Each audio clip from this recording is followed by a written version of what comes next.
Why some investors are pushing the stock market panic button. In today's cover story, are falling oil prices putting a damper on innovation? Plus, why the bad guys are winning on Wall Street. And will the latest biblical tale at the box office have audiences headed for the exit? First Business starts now.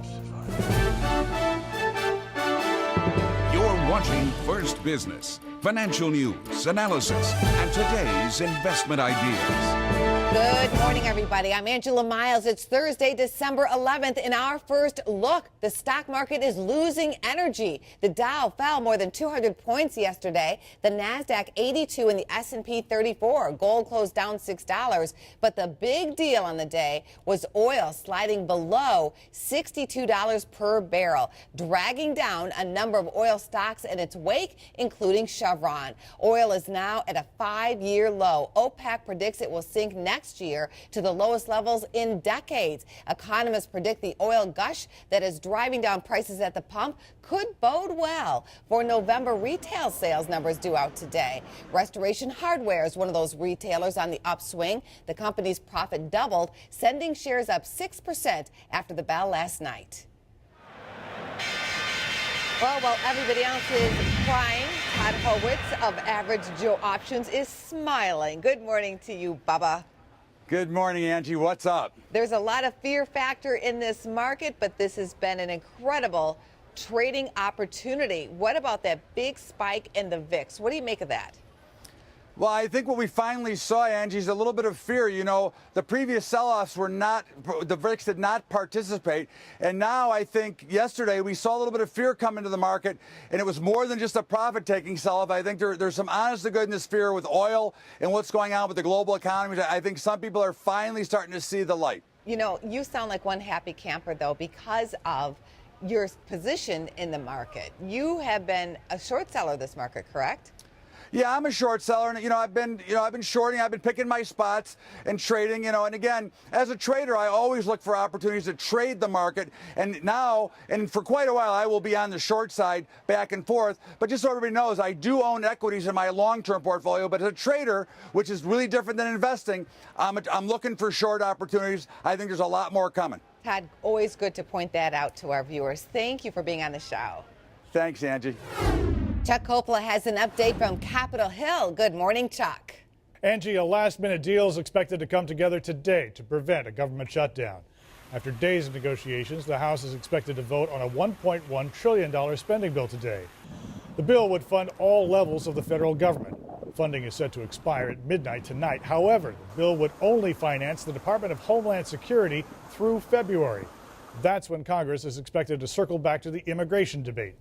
Also within the bill, a provision to scale back some of the Dodd-Frank reforms put in place in 2010 after the financial crisis.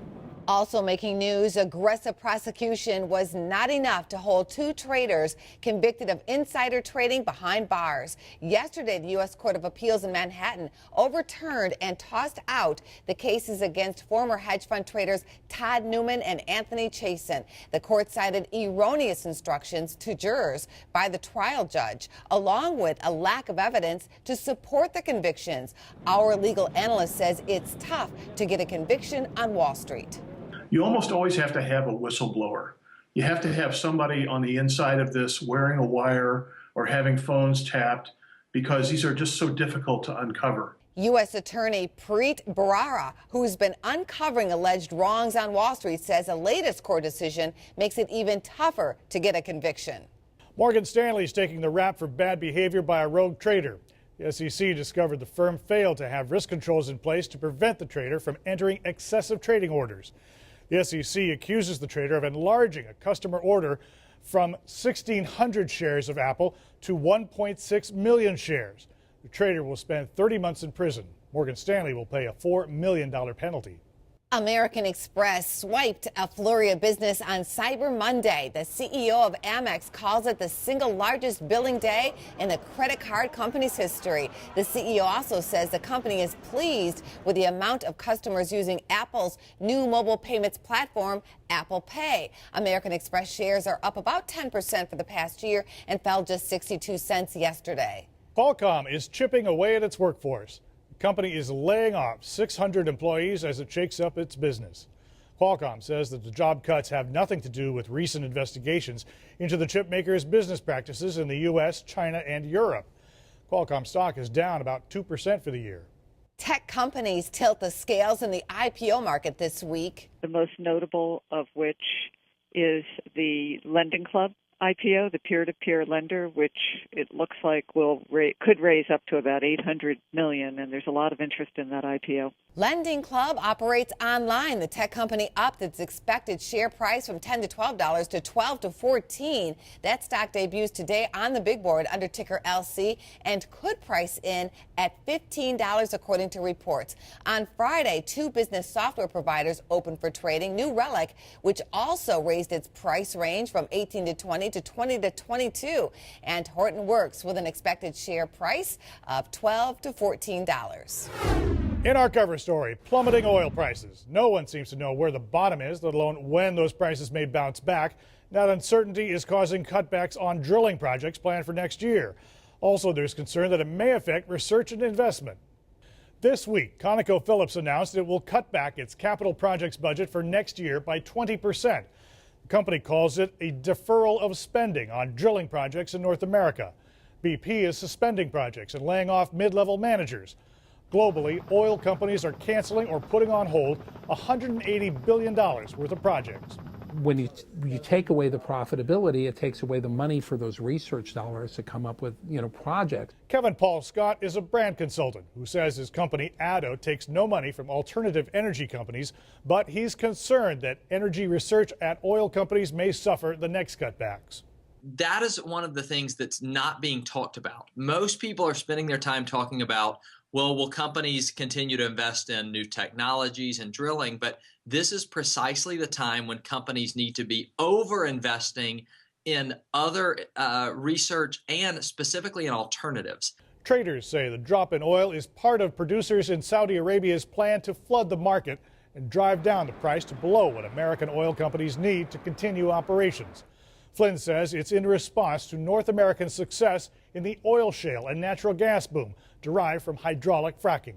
We should be doubling down on research and exploration, but that's not going to happen because in the real world of capital, when prices are falling at a dramatic rate, people don't invest. They hang on to their money. Some think this may leave oil companies unprepared to meet rising demand from developing nations.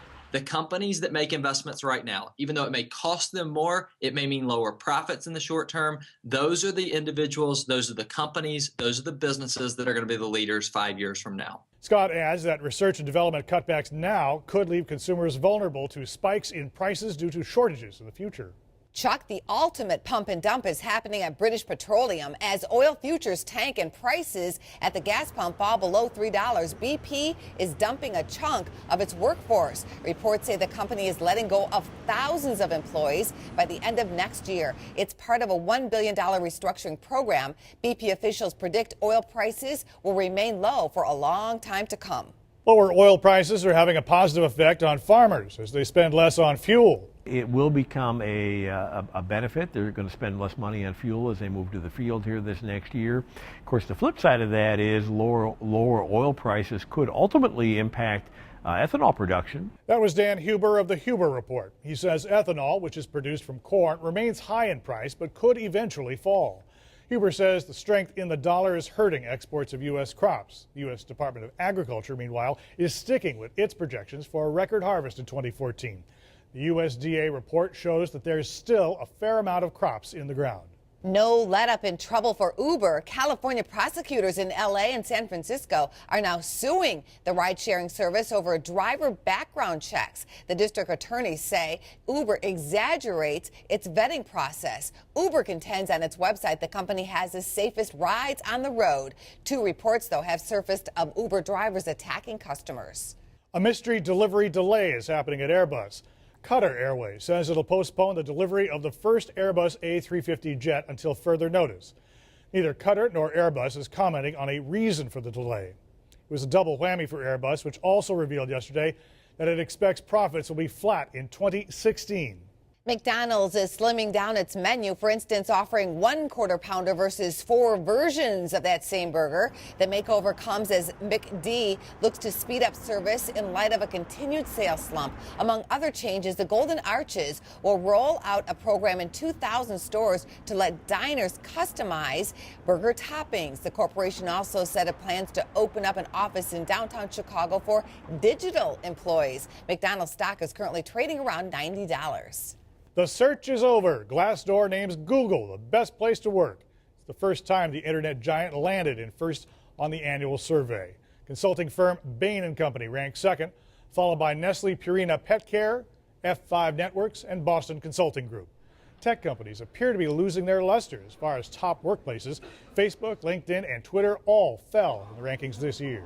On the economic calendar for today, it's initial and continuing unemployment claims, retail sales, export and import prices, business inventories, and natural gas inventories. On the earnings calendar, Radio Shack, Adobe Systems, and Lululemon. Still to come, a biblical tale gets backlash at the box office, plus the government's new attempt to make buying a home appeal to millennials. And the epic bankruptcy nightmare is over in Detroit, what that means for the Motor City.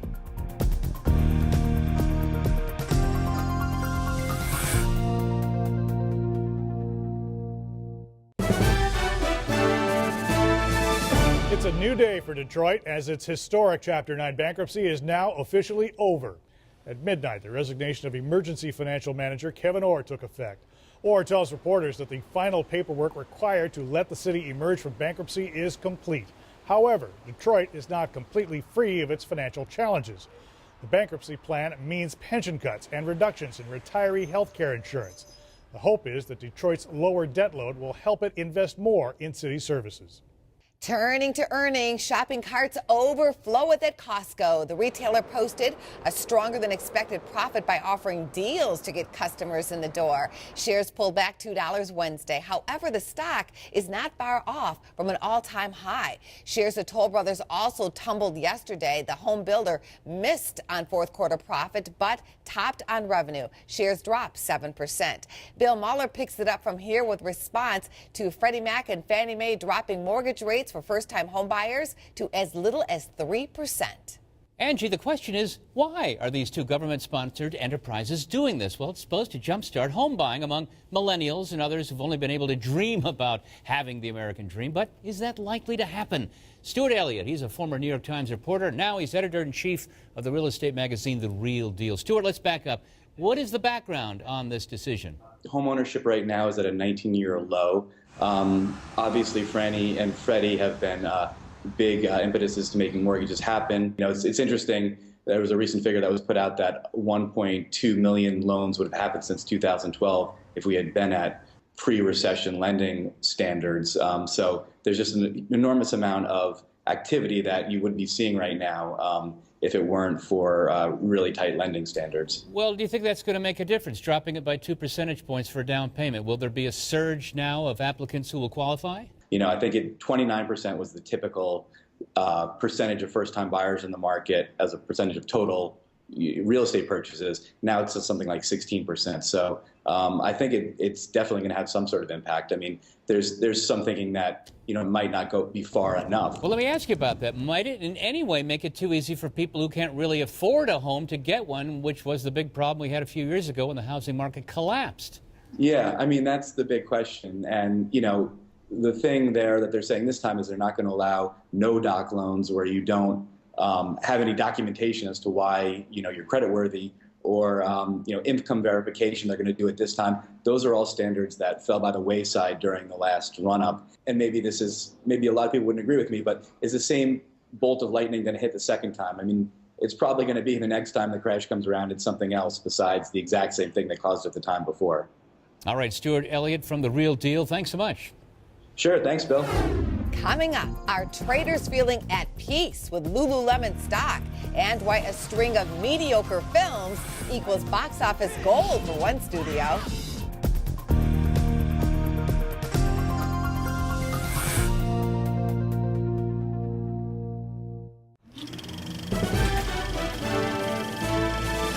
A mass Exodus could happen at the box office this weekend as controversy steals the show. Our critic is here to talk about the new film Exodus, getting some negative buzz out there. You had a chance to screen the film. What do you have to say? Well, I think there's some good news and bad news for Fox on this one. The good news is that they're likely going to have a #1 opener this week. I don't think it's going to do as well as Noah did earlier this year. I don't think even total-wise it's going to do as well as Noah did. But there was controversy with that. There's controversy with this. But the difference between the two movies is that Noah was actually a really good film, had a really interesting take on that story, and this movie is just kind of an epic snooze fest that doesn't really engage the viewer emotionally or has any sort of fresh take on the story. It's really a bad movie. Some of the controversy that was stirred up had to deal with just the casting of characters, mostly being Caucasian. Caucasian characters, and there's also some controversy about the portrayal of God being portrayed as sort of about like an 11-year-old bratty child, which I think is the most interesting aspect of the film. You know, Old Testament God was a wrathful God, and to see him as a bratty child is kind of interesting, but that's about it. This is what else is coming out this weekend at the box office, along with Exodus, Top 5. What did you think of that film? That film got a lot of praise at Toronto. It actually got me to see the film at the Toronto Film Festival. I think Chris Rock's strength remains as a stand-up, not as an actor, and I think this film really reflects that. At the box office last weekend, Hunger Games coming in #1, Penguins #2, Horrible Bosses 3, Big Hero 6 at 4, and Interstellar still going strong here with $7 million. Yes, doing very well. $600 million worldwide for the film, doing very well. Forbes came out with a report recently saying that Universal Studios is having a blockbuster of a year. Do you agree with that? Oh, I think they're having a very good year. I mean, they're not quite as well as Disney and not nearly the year that Fox has been having, but they've had a number of hits that have certainly put them about 3rd place on the list of all the great studios this year. Here's a list of those hits, starting with Lucy, Neighbors, Nonstop, Dracula Untold, and Ride Along. On the Mrs. Get On Up, A Million Ways to Die in the West, A Walk Among the Tombstones, and Endless Love. Who can forget that film? You should forget that movie. But the article also said that Universal saying that they've had their best year ever, which numbers-wise doesn't seem to make sense to me. Last year, Despicable Me 2 and Fast and Furious 6 were two of the biggest hits in the history of that studio. Granted, they did not have this year the snubs or the big bombs last year that they did in R.I.P.D. and 47 Ronin. The bombs this year have been sort of more disappointments than anything else. But you look at the numbers, I think last year was actually even a better year for them. Golden Globe nominations are out this morning. What films would be on your list, or actors? Or well, I'd really like to see Interstellar get nominated, but I don't think that's going to happen. I think on the drama side, you're going to see Boyhood, Gone Girl, which obviously I'm very excited about, The Imitation Game, and 2 films by female directors that are hoping to get a boost from the Golden Globes, Selma and Unbroken. And on the comedy musical side, you're going to see Big Eyes and Birdman, which I'm also very excited about. Grand Budapest Hotel, Into the Woods, and St. Vincent, I think, are my predictions for what's going to be nominated. Good to have you here. Thank you. Thank you. Still ahead, a 2-for-1 deal. A trader who wants to pick up Lululemon and eBay when the price is right. Find out what that is after the break. Chart Talk is next.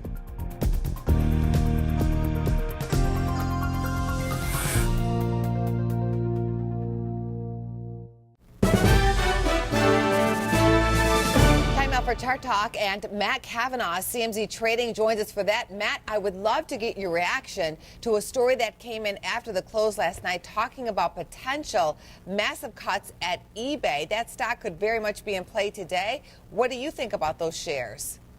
Well, it's a company that I've liked to get long. Some of the activist investors are long it. It's been pretty unloved, but it's popped a little bit lately. So I think that there's a potential that this moves the stock higher, but we'll just have to wait and see. What do you think about Lululemon? Earnings are coming out today. Well, the athletic category has been really hot, and Lulu is one of these stocks that earlier in the year nobody loved it. Now people are starting to like it more. So I think that it's a company that I want to be long, but I'm waiting for a little bit better of a price to get in. Did you pick up any shares at any point then? Yeah, I did. Earlier in the year, when nobody liked it, we bought it around $37, $38 a share. I just recently sold it because I thought it was kind of overdone. But like I said, this is a company that had management issues, had supply chain issues, and it looks like they're kind of fixing that out. They're working through their product inventory management issues, and things are firing again. So if there's a chance for me to pick up this stock, I'm going to. What would be a target price for you on LULU? Well, I think that there's pretty good support for the stock around $40 a share.